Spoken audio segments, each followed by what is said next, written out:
y quieren vender Olmos y Chacya y una serie de obras más para poder pagar a sus proveedores. ¿Y por qué no los pagan de los 400 que ya han recibido? ¿Por qué? ¿Y por qué han parado la Ramiro Prealé? ¿Por qué han parado el DERBE? ¿Por qué han parado unas obras elementales y siguen cobrando? Y siguen cobrando. ¿Y quién regula eso? ¿Quién los vigila?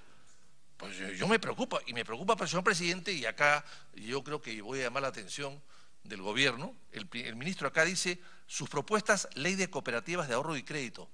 Si acá hay una ley que estamos, presidente, tratando de que se apruebe en el Pleno. ¿Es la misma ley? Bueno, perfecto, pero entonces no es del ministro, pues. El autor del proyecto soy yo, de hace 8 años, ya que está el señor Bruce que lo puede confirmar, y que lo hice además con la SBS. Yo entiendo que el gobierno me odie, pero por favor que no me omitan. Bueno, si es la misma, bueno, es una ley que tiene 8 años o 7, presidente. Usted que viene de atrás, viene del gobierno anterior y de la Comisión de Economía anterior, usted sabe que eso estamos luchando por esa ley hace muchísimo tiempo, que se hizo con la ayuda técnica, pero por supuesto de la SBS. Por supuesto que sí. Entonces, la ley es la misma y hay que decir cómo están y quiénes son. Y finalmente, presidente, hablando de la SBS, ya no publica las tasas de interés, las tasas de interés corporativas, la SBS. Vamos a tener que jalarle las orejas también a la SBS. Acá vemos cosas clarísimas, presidente, los intereses. ¿Qué intereses están cobrando la SBS, presidente? ¿Qué intereses? Vamos a ver acá, intereses. Tasa TCA, ¿no? Tasa que incluye todos los costos de crédito. En un país casi, bueno, no estamos en recesión, pero estamos muy cerca de ella.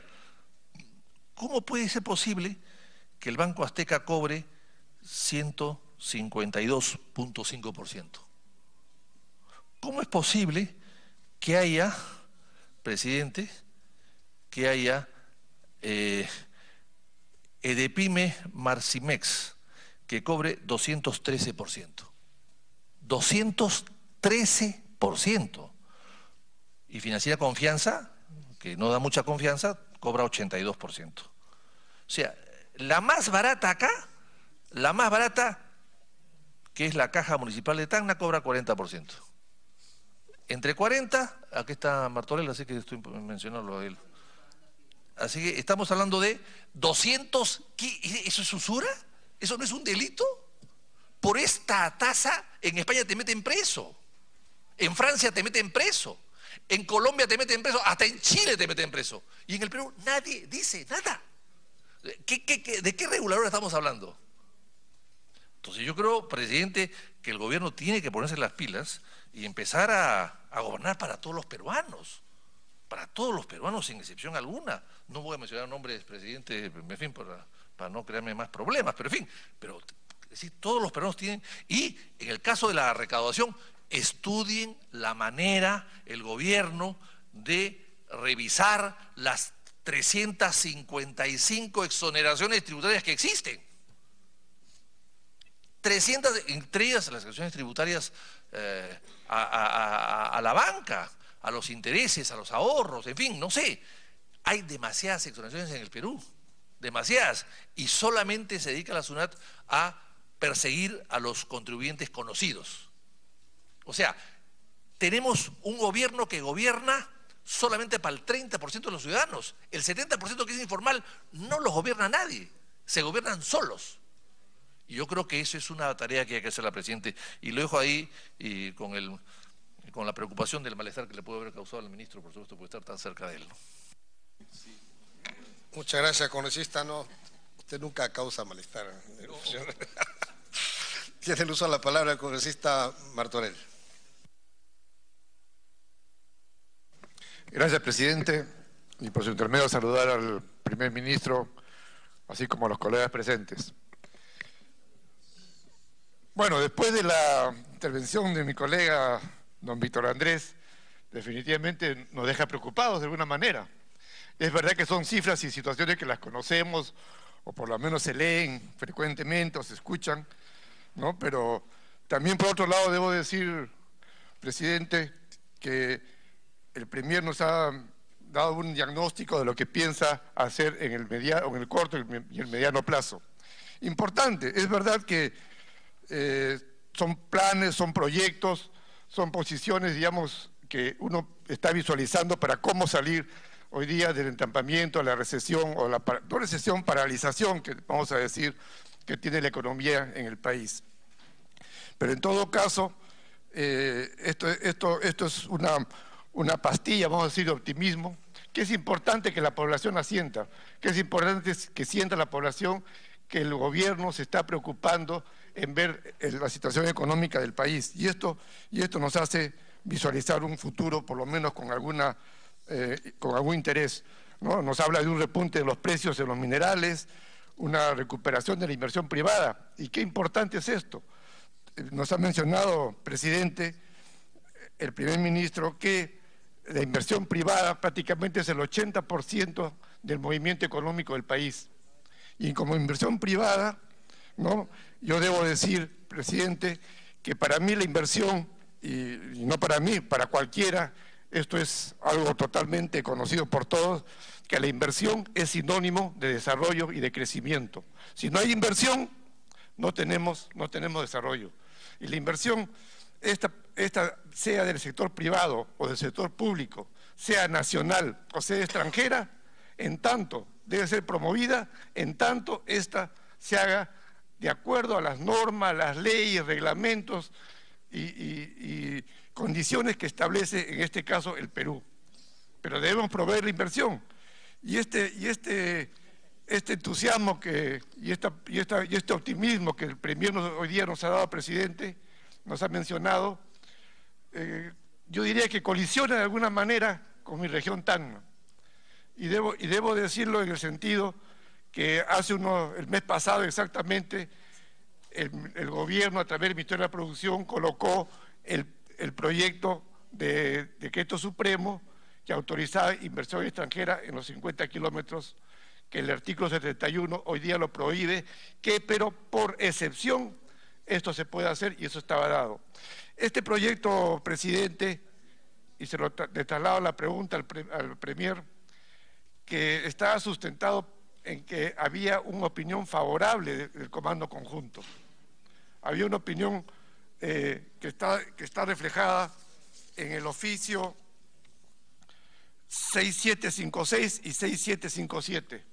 Estos dos oficios decían que emitía una opinión favorable del conjunto de las Fuerzas Armadas, pero sin embargo el decreto que elimina este proyecto de decreto supremo, la resolución ministerial, ¿no? la 678, nos dice que justamente la retira porque hay una opinión en contra o desfavorable a esta iniciativa de parte del Comando Conjunto.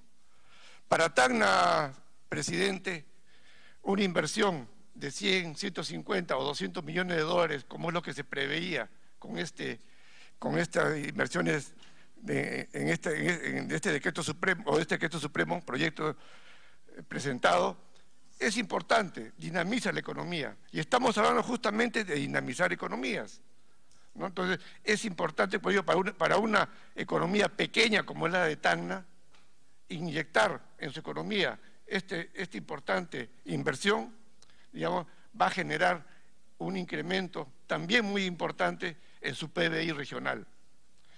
Si yo debo decirle que hay aproximadamente, de acuerdo a estudios serios de evaluación, aproximadamente más del 75% de personas que están a favor de la inversión extranjera en Tacna. Pero sin embargo, este proyecto de decreto supremo ha sido retirado. Entonces mi pregunta es, presidenta, a través suya al Premier, ¿qué esperamos en el futuro sobre esta inversión? Gracias. Gracias, congresista.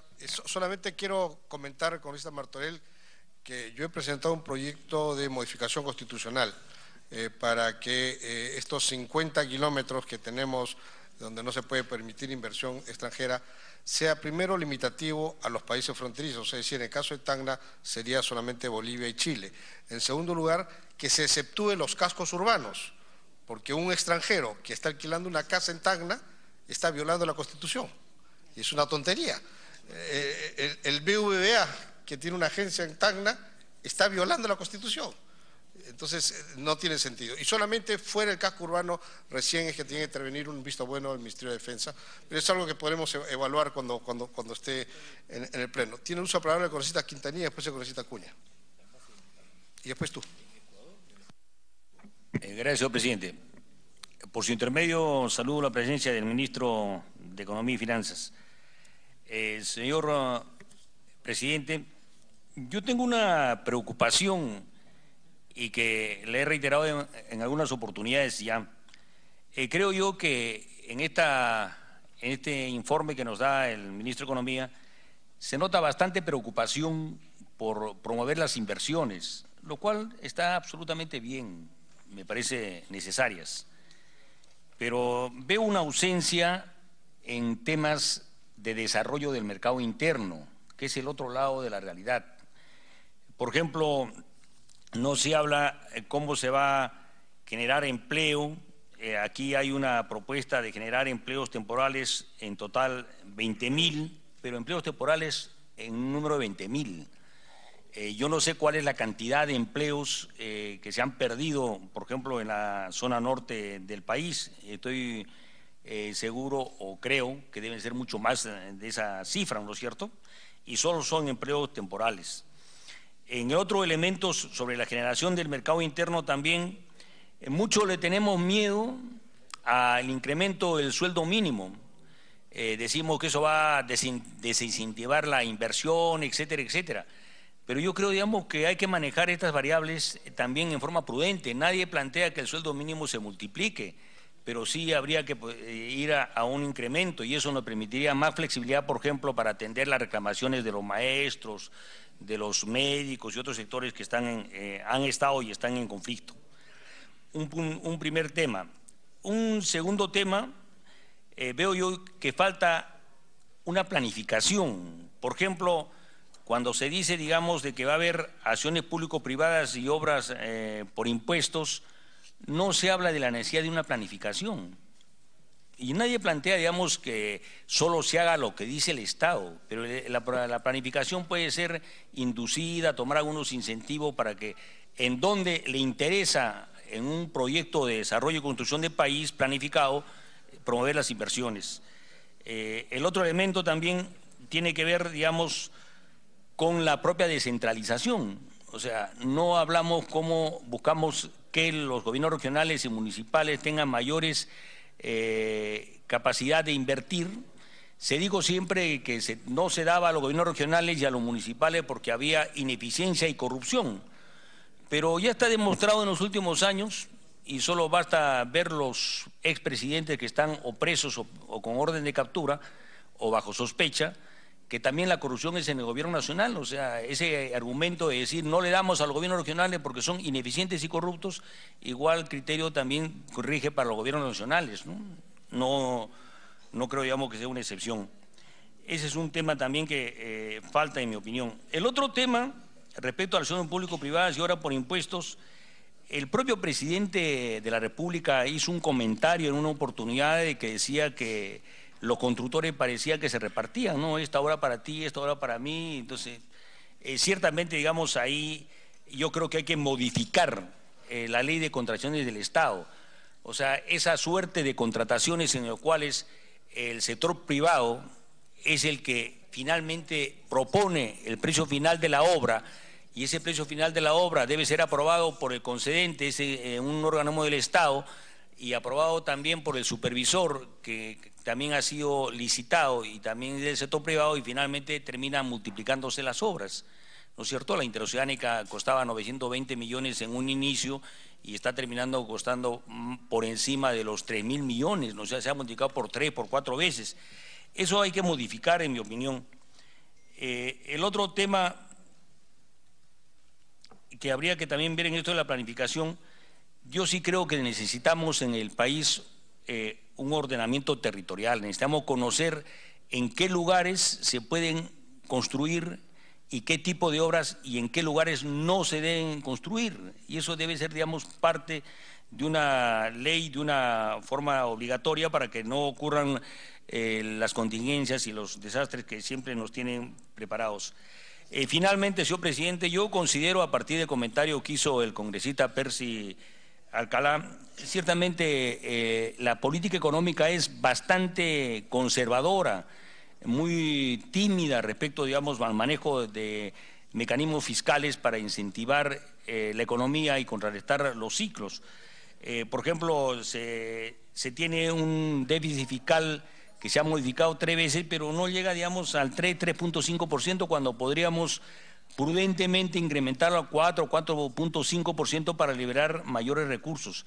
No olvidemos que todo el mundo reconoce que el Perú tiene una buena cantidad de reservas internacionales como nunca la hemos tenido y que podrían ser utilizadas también para incentivar la economía, buscando, digamos, también buscar la descentralización, etcétera, etcétera.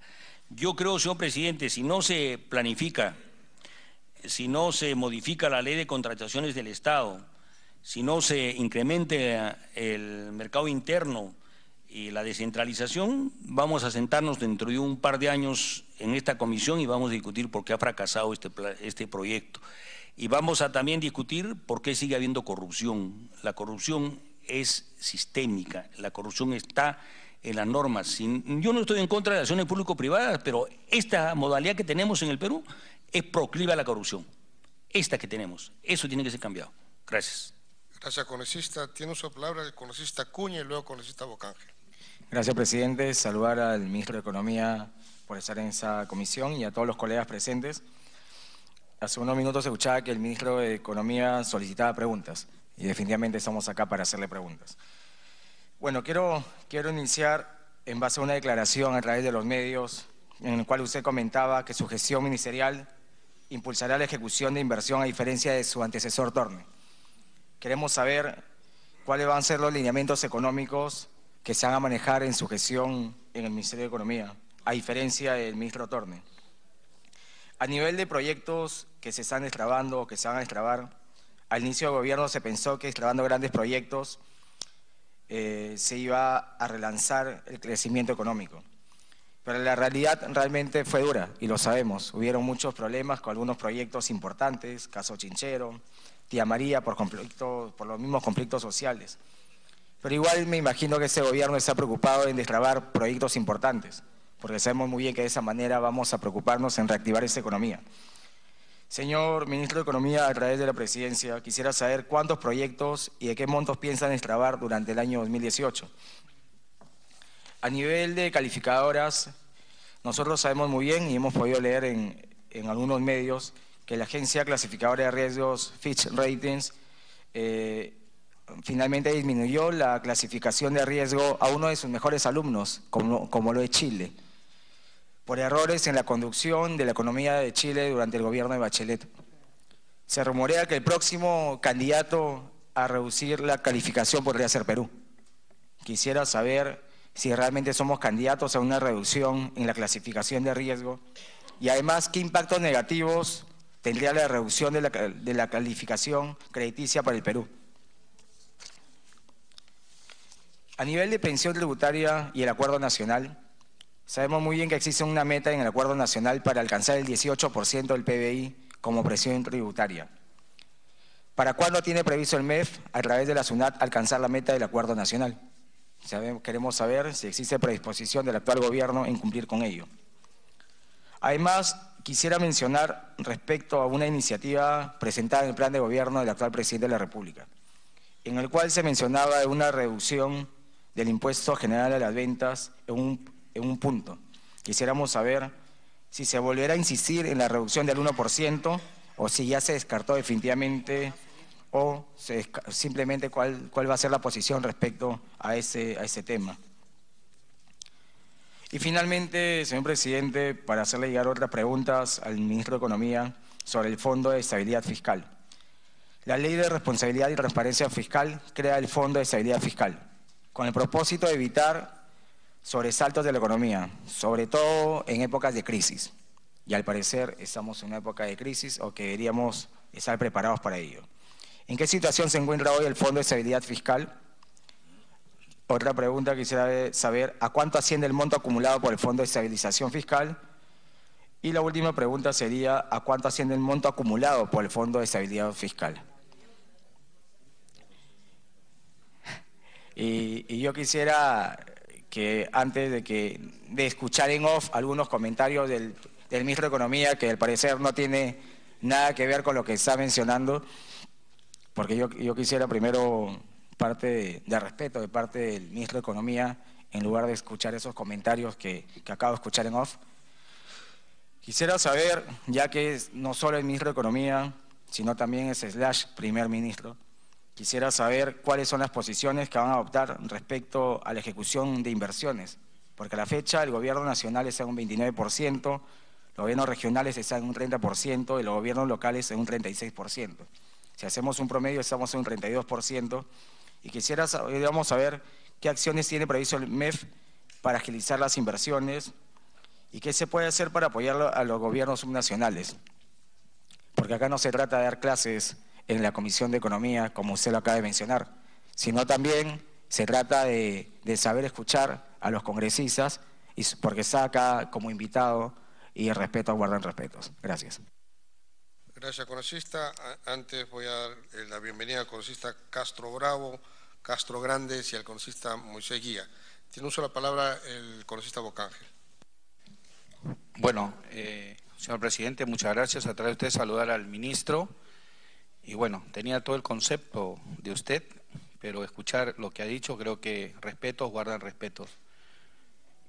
Creo que dar docencia no se crea erudito en la materia, y es haberle faltado el respeto, creo, al congresista Acuña cuando estaba haciendo la palabra, y al faltarle a él, le ha faltado a todos nosotros. Nosotros somos congresistas que, si bien no somos eruditos en la materia en economía, yo soy ingeniero industrial, pero al menos trato de contribuir al país, no somos obstruccionistas, y lo que queremos es, en primer lugar, empezar mencionando que esta comisión tiene que apurar y acelerar estos 4 proyectos que tenemos en cartera, porque es necesario, señor presidente, son necesarios.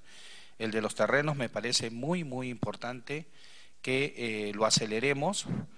Y también, señor ministro,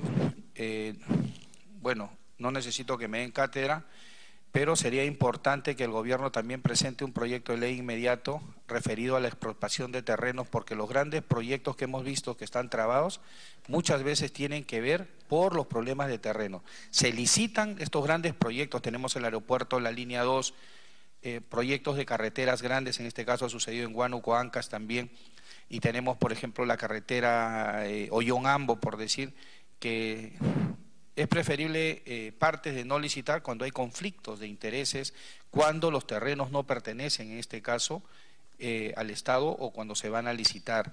Debe haber una ley inmediata que deben trabajar ustedes de expropiación de terrenos, si queremos hacer un circuito vial, si queremos hacer un túnel, porque se lanza el megaproyecto y al final las tierras no son de nosotros. Bueno,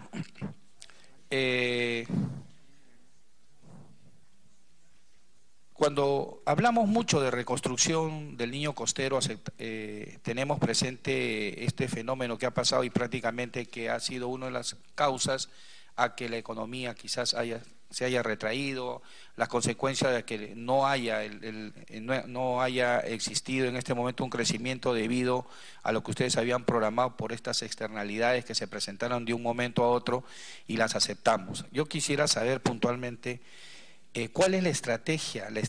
Una estrategia es sinónimo de mediano a largo plazo, porque el corto plazo lo tiene ya presente aquí. Entonces, la estrategia que usted va a aplicar, tenemos ciertas consideraciones, planes, proyectos o programas que tiene usted aquí, pero ¿cuál es la estrategia fundamental para poder lograr los objetivos o recuperar esos indicadores que ha mencionado el congresista Belaúnde, que son reales y que nosotros debemos apoyar para lograrlos?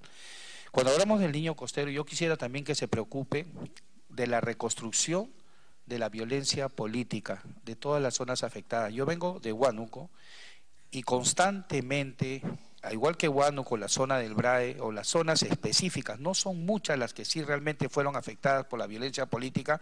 Necesito que usted en un plazo de corto plazo, aplique también una reconstrucción, pero de la violencia política, Yo camino por esos lugares de Yanajanja, de Madre Mía, de La Morada, de Paraíso, de Venenillo, zonas influenciadas netamente por la violencia política, el Valle del Monzón, donde ahora es prácticamente pacífico, donde los agricultores les han erradicado, está bien, se erradicó toda la coca, etcétera, pero sin embargo, en estos momentos no tienen el apoyo económico mínimo como para mejorar esas cadenas productivas, como el café, del cacao, etcétera. Vienen los agricultores con su congresista y no nos abren las puertas para poder dar. Pero sin embargo, yo le doy un ejemplo. Yanajanca, ahí he estado hace una semana, ahí está la casa de Artemio, está todo, ahora ya hay presencia policial, se canta el himno, no tienen agua y desagüe. ¿Cuánto cuesta su proyecto? 5 millones de soles, primera etapa. ¿Se lo dan? No se lo dan. Entonces, ¿cómo queremos que no vuelva la violencia política si no hay... pero hablamos de eso, que el Estado tiene que tener presencia en la reconstrucción, escuelas, comisarías, agua, desagüe. Debe tener un presupuesto, un diagnóstico que usted lo haga, y si no tiene quien le apoye, somos nosotros los congresistas que podríamos diagnosticar y apoyarle a ustedes a ver lo que realmente necesitan. Este divorcio que yo digo ahí entre a veces sectores y el MEF, que usted es ministro de Economía, tiene que tener en cuenta. Por ejemplo, le entregan 13 millones para el agua y desagüe de un proyecto de 50 millones aproximadamente para Huánuco, la zona de La Esperanza. Le dan en noviembre el dinero, le entregan a los 13 millones, la toma muy bien, felicitaciones, porque va a suplir un problema grave. Pero sin embargo, se le dice al ministro, se le dice a ustedes que empiece la obra. La obra estamos en agosto y no empieza, le cambian de modalidad, que ahora lo voy a hacer por administración directa, y le entregan 33 millones más. Cuando hay zonas vulnerables, zonas que necesitan proyectos de 2 millones, de 3 millones, le entregan 33 millones más, puedes haber atendido a 8 o 9 localidades con este saneamiento básico siquiera, pero sin embargo le das 33 millones más, 47 millones más, le da el MEF. Yo le reclamo al ministro de Vivienda y él me dice, anda, dile al MEF, ¿por qué le da? ¿Y ustedes por qué le dan al MEF? ¿Por qué le dan a alguien que no empezó nada? Y tiene los 47 millones y no empieza nada. Tome cartas en el asunto. Y si le hablara, pues, y la clásica, como le digo, de los problemas y los proyectos.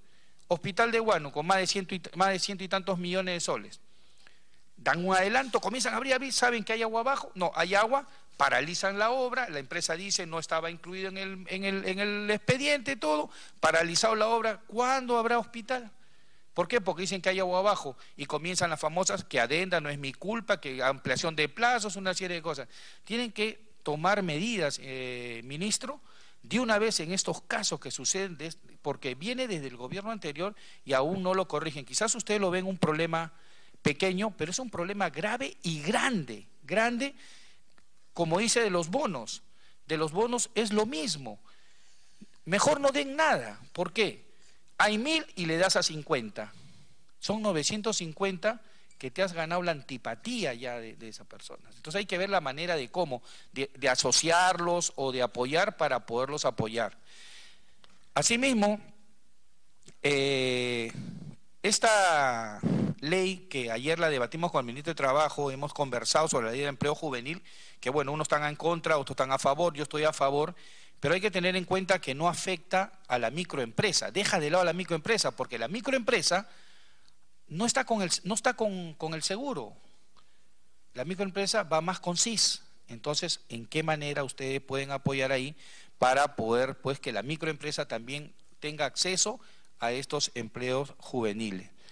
Y para terminar, señor ministro, yo felicito, por ejemplo, estos programas, y hay que felicitar estos programas de estímulos económicos, la inyección que a ustedes han dado para los recursos, ¿no? Porque este programa, lo mencionó Percy, de Trabaja Perú, con tan pequeños montos, da satisfacción a lugares que realmente ustedes ni conocen, la gran aceptación que tienen cuando le haces una escalinata, una defensa, un muro de contención que no pasa de 150.000 soles en vez de dar miles de millones a otros, un muro de contención, una losa deportiva a 4.800 metros, los niños y toda la población se ve beneficiaria. Su plaza de armas, que no es una plaza de armas de último, sino con prácticamente dedicado a la zona.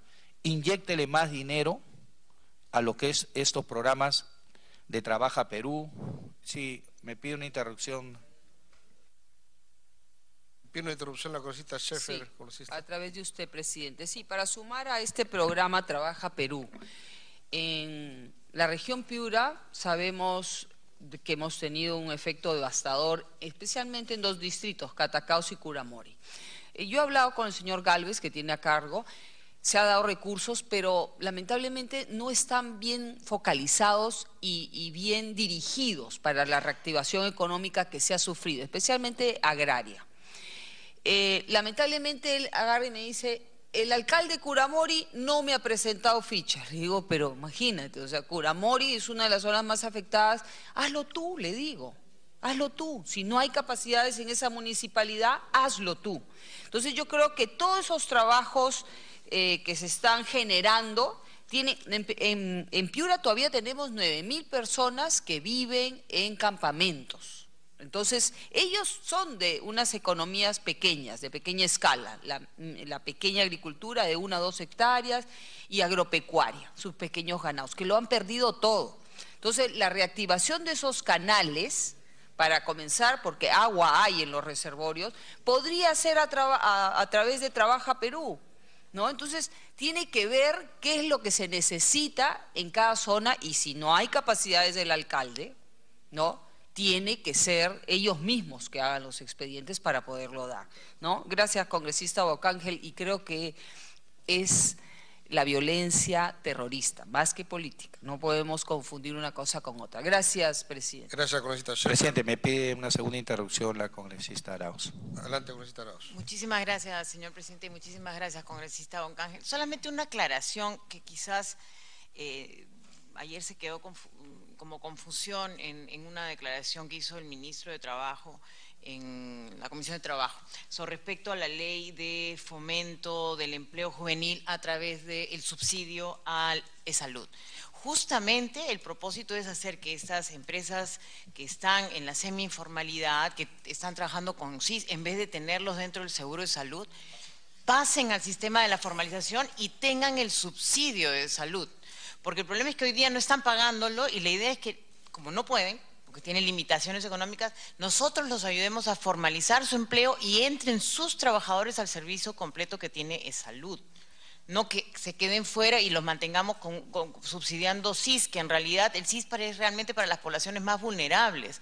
Tenemos que focalizar. Entonces, si un trabajador no tiene salud, lo mantenemos en la informalidad. Entonces, creo que la sugerencia es que más bien apoyemos la ley para que estas microempresas reciban el subsidio de e-salud.